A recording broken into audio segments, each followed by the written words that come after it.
नमस्ते, मैं रुचि आ गई हूँ अपने चैनल मिथिला कल्चर पे। स्वागत करती हूँ आप सभी का अपने चैनल मिथिला कल्चर पे।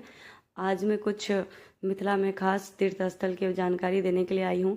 तो चलिए जानते हैं कहाँ कहाँ पे है मिथिला में तीर्थ स्थल और कौन कौन से भगवान के तीर्थ स्थल हैं यहाँ पे। तो चलिए जानते हैं। मिथिला प्राचीन भारत में एक राज्य था। मिथिला वर्तमान में एक सांस्कृतिक क्षेत्र है जिसमें बिहार के तिरहुत, दरभंगा, मुंगेर, कोसी, पूर्णिया और भागलपुर प्रमंडल तथा झारखंड के संस्थाल परगना प्रमंडल के साथ साथ नेपाल के तराई क्षेत्र में कुछ भाग भी शामिल है। मिथिला की लोक श्रुति कई सदियों से चली आ रही है, जो अपनी वैदिक परंपरा के लिए भारत और भारत के बाहर जानी जाती रही है। इस क्षेत्र की प्रमुख भाषा मैथिली है। हिंदू धार्मिक ग्रंथों में सबसे पहले इसका संकेत ब्राह्मण में तथा स्पष्ट उल्लेख वाल्मीकि रामायण में मिलता है।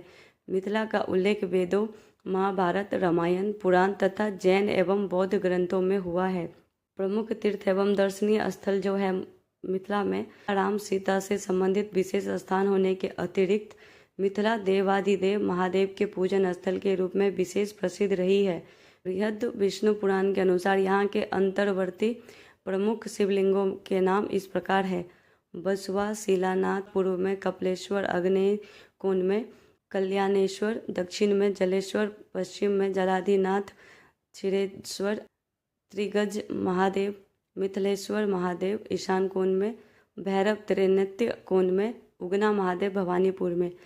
मिथिला परिक्रमा के क्रम में सीमावती शिवलिंगों का उल्लेख करते हुए सिंहेश्वर महादेव तथा कामेश्वर लिंग का नाम अत्यधिक श्रद्धापूर्वक लिया गया है। इस प्रकार यहाँ एकादश शिवलिंगों के नाम परिगणित किए गए हैं।